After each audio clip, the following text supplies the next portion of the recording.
नमस्कार दोस्तों, स्वागत है आपका फिर से क्रांतिकारी स्टूडेंट्स के इस YouTube चैनल पे। दोस्तों, पिछली क्लास में अपन ने महाराणा प्रताप से संबंधित महत्वपूर्ण क्वेश्चनों की सीरीज में 20 क्वेश्चंस कर लिए थे और इस सीरीज के 20 क्वेश्चन आज फिर मैं लेके आया हूँ आपके लिए। तो एक बार पहले सभी YouTube चैनल को सब्सक्राइब कर दीजिए अगर सब्सक्राइब नहीं कर रखा हो तो। मैं 2 सेकंड के लिए रुक जाता हूँ, जल्दी से फटाफट से एक बार सब्सक्राइब कर दीजिए, फिर अपन बढ़ते हैं आगे 20 क्वेश्चंस को देखते हैं। अरे सब्सक्राइब करो जल्दी से। अच्छा कर दिया, चलो ठीक है। अगले क्वेश्चंस देखते हैं। अच्छा, क्वेश्चन नंबर 21वां आता है अपना, प्रताप की माता का क्या नाम था? यानी जो प्रताप की माता है उसका नाम क्या था? ऑप्शन है अपने पास धीर भाई, दूसरा ऑप्शन है जयवंता बाई, तीसरा ऑप्शन है सुमेर बाई और चौथा ऑप्शन है अपने यहां रानी कुंवर रानी। दो बार रानी आ गया, रानी कुंवर रानी। तो इसका सही आंसर है जयवंता बाई। अगला क्वेश्चन देख लेते हैं। अगला क्वेश्चन है अपने पास, प्रताप का राज्य अभिषेक कहां व कितनी आयु में हुआ? तो इसके ऑप्शन है अपने पास गोगुंदा में 33 वर्ष की आयु में, कुंभलगढ़ में 29 वर्ष की आयु में और गोगुंदा में 32 वर्ष की आयु में और कुंभलगढ़ में 39 की आयु में। तो इसका सही आंसर है अपने पास गोगुंदा में 32 वर्ष की आयु में। इसकी व्याख्या देख लेते हैं। गोगुंदा में 32 वर्ष, देखो कितने वर्ष, 32 वर्ष की आयु में उनके पिता की क्या हो गई थी? मृत्यु हो गई थी। उस पर उनका राज्य अभिषेक हुआ। तो याद हो गया आपको ये क्वेश्चन कब हुआ प्रताप का राज्याभिषेक? गोगुंदा में 32 वर्ष की आयु में। अगला क्वेश्चन देखते हैं। जगमाल नाराज होकर, भाई नाराज क्यों हो गया? जगमाल नाराज होकर अकबर की शरण में गया तो कौन सी जागीर दी गई?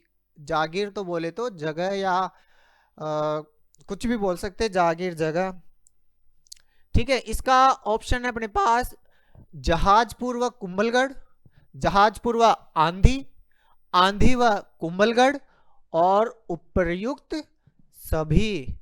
तो दोस्तों आप तो सोच रहे हो उपयुक्त सभी हैं, क्योंकि ज्यादातर उपयुक्त सभी आंसर आते हैं तो वो इसी पे टिक करते हैं, लेकिन इसका सही आंसर है जहाजपुर व आंधी। देख लेते हैं इसकी व्याख्या। महाराणा प्रताप के राज्याभिषेक करने पर जगमाल अकबर के पास गया और उसने 2 जागीरें दी। कितनी? 2 जागीरें। वो कौन कौन सी है?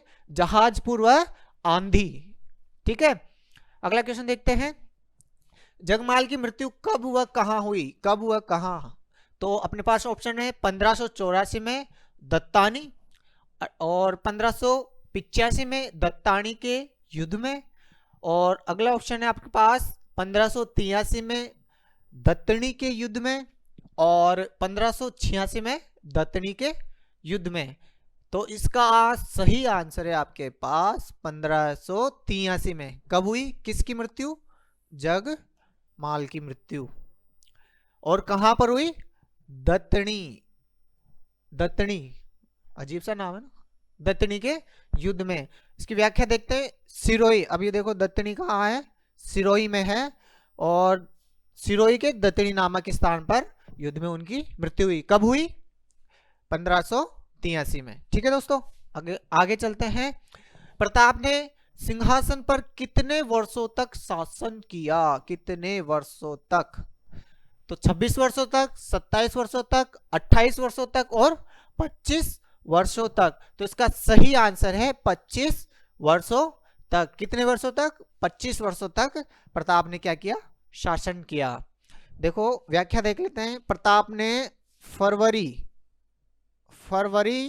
1572 से जनवरी 1597 तक 25 वर्षों तक शासन किया, ठीक है दोस्तों, कितने 25 वर्षों तक। ये भी एक क्वेश्चन बन सकता है, इसको भी आप याद रख लेना। 25 फरवरी 1572 से जनवरी 1597 ईस्वी। ठीक है, अगला क्वेश्चन देखते हैं। अकबर ने महाराणा के पास कितने शिष्टमंडल वार्ता हेतु भेजे? शिष्टमंडल, ठीक है, 1, 2, 3 या 4? तो इसका सही आंसर क्या है? 4। कितने? 4 है। इसकी व्याख्या देख लेते हैं। अकबर ने अपनी अधीनता स्वीकार करने के लिए प्रताप के पास 4 शिष्टमंडल भेजे। कितने? 4 शिष्टमंडल। आपको नाम याद आ गया होगा, एक उसकी शॉर्ट ट्रिक है, सभी को पता है, जनरल सी बातें बताने की जरूरत नहीं है, जमा बटो। ठीक है, आगे वाला क्वेश्चन देखते हैं। मानसिंह के पास जो हाथी था उसका नाम है, भाई हाथी बहुत फेमस हो रखे हैं भाई, मर्दाना, पीर प्रसाद, राम प्रसाद और गजराज। तो इसका सही आंसर है मर्दाना। कौन सा था? मर्दाना। अब देखो दोस्तों, यहां पे पीर प्रसाद तो वही था, कौन सा? ये दोनों एक है ना, जिसने अकबर ने फिर इसका ये राम हटा के क्या नाम कर दिया था? पीर प्रसाद। याद आ गया, पिछली क्लास में पढ़ा था अपन ने। ठीक है, इसकी व्याख्या देख लेते हैं। मुगलों की सेना में गजराज, रणमदार, मर्दाना आदि हाथी थे। अब देखो, ये किसकी सेना में थे? मुगलों की सेना में। ठीक है, अब आगे चलते हैं। पेन का कलर थोड़ा सा चेंज कर देते हैं।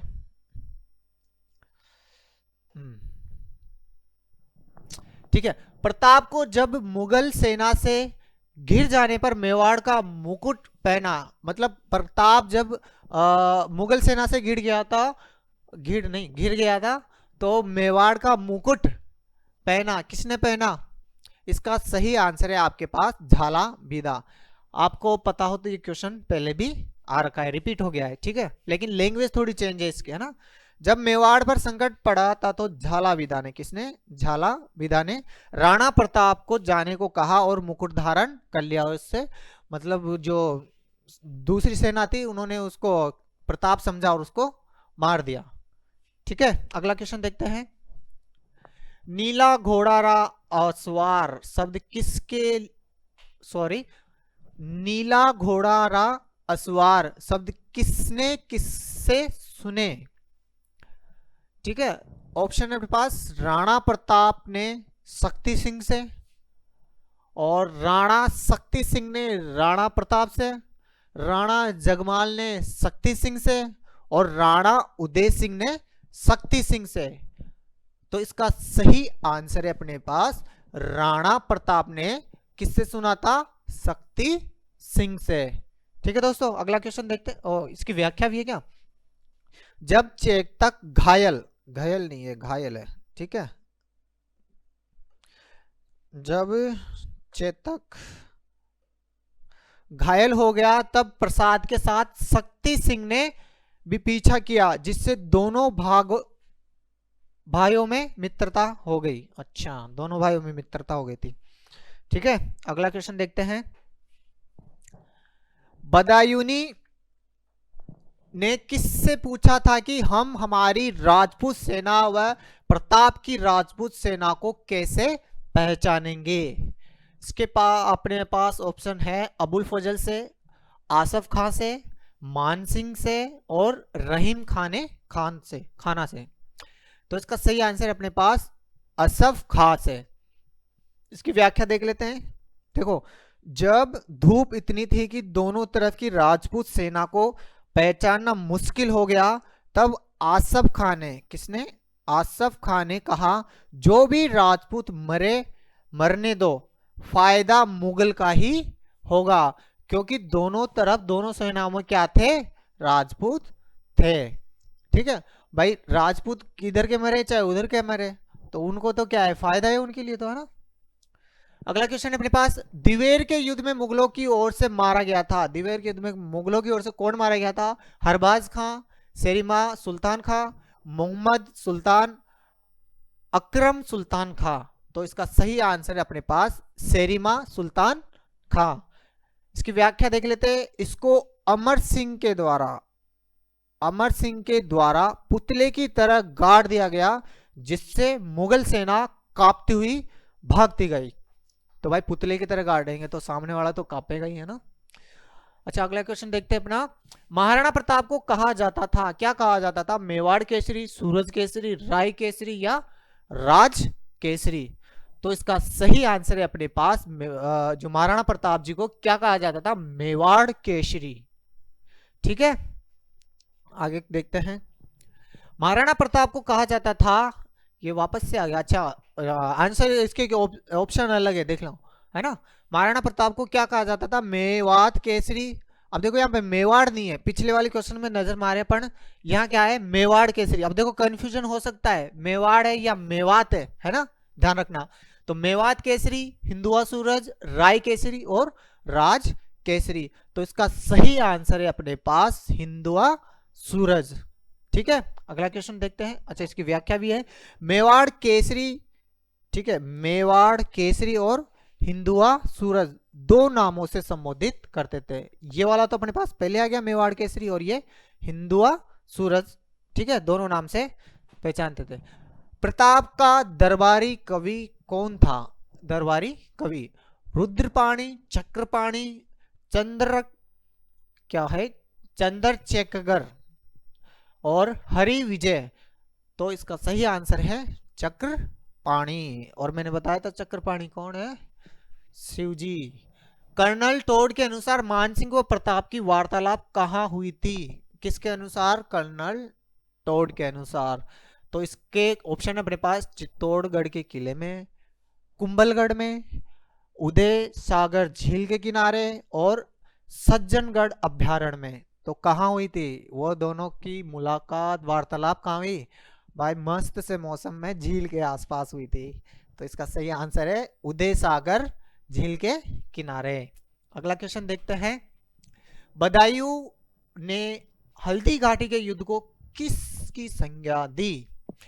ऑप्शन अपने पास खमनोर का युद्ध, मेवाड़ का युद्ध, मेवाड़ का मैराथन, मेवाड़ का और सॉरी ये मेवाड़ मैराथन, ये भी मेवाड़ मैराथन। ये रिपीट हो गया, हो सकता है कोई दूसरा था, इसमें सेम आ गया है ना, कोई नहीं। लेकिन आंसर ये नहीं है, ठीक है। मेवाड़ का मैराथन और गोगुंदा का युद्ध। तो इसका सही आंसर है गोगुंदा का युद्ध। किसने दी थी? बदायूं ने, ठीक है। अगला क्वेश्चन देखते हैं। कर्नल टोड ने हल्दी घाटी के युद्ध को किसकी संज्ञा दी? अच्छा, पहले तो किसने? पहले कौन था? बदायूं ने, ठीक है। और अब आ रहे हैं अपने पास कर्नल टोड ने हल्दी घाटी के युद्ध को किसकी संज्ञा दी? गोगुंदा युद्ध, मेवाड़ का थर्मोपली, मेवाड़ का मैराथन या उपरोक्त में से कोई नहीं। तो इसका सही आंसर है मेवाड़ का थर्मोपली। और अगला क्वेश्चन है, कर्नल टोड ने दिवेर के युद्ध को किसकी संज्ञा दी? अब यहां पे कौन आ गया? Colonel Tod. और युद्ध कौन सा आ गया? दिवेर का युद्ध। किसका युद्ध? दिवेर का युद्ध। तो ऑप्शन है अपने पास मेवाड़ का मैराथन, गोगुंदा का युद्ध, मेवाड़ का थर्मोपली और उपरोक्त में से कोई नहीं। तो इसका सही आंसर है मेवाड़ का मैराथन। सेकंड लास्ट क्वेश्चन अपना। अबुल फजल ने हल्दी घाटी के युद्ध को क्या संज्ञा दी? अबुल फजल, अब यहाँ पे कौन है? अबुल फजल ने हल्दी घाटी युद्ध को, कौन से युद्ध को? हल्दी घाटी युद्ध को क्या संज्ञा दी? मांडलगढ़ का युद्ध, बदनौर का युद्ध, खमनौर का युद्ध और मेवाड़ का मैराथन। तो इसका सही आंसर क्या होगा? इसका सही आंसर है खमनौर का युद्ध। और आज की क्लास का और महाराणा प्रताप की जो ऑब्जेक्टिव क्लास का अंतिम क्वेश्चन, और अंतिम क्वेश्चन है आपके पास, महाराणा प्रताप की मृत्यु कब हुई? और इसका सही आंसर मैं नहीं दूंगा, ठीक है।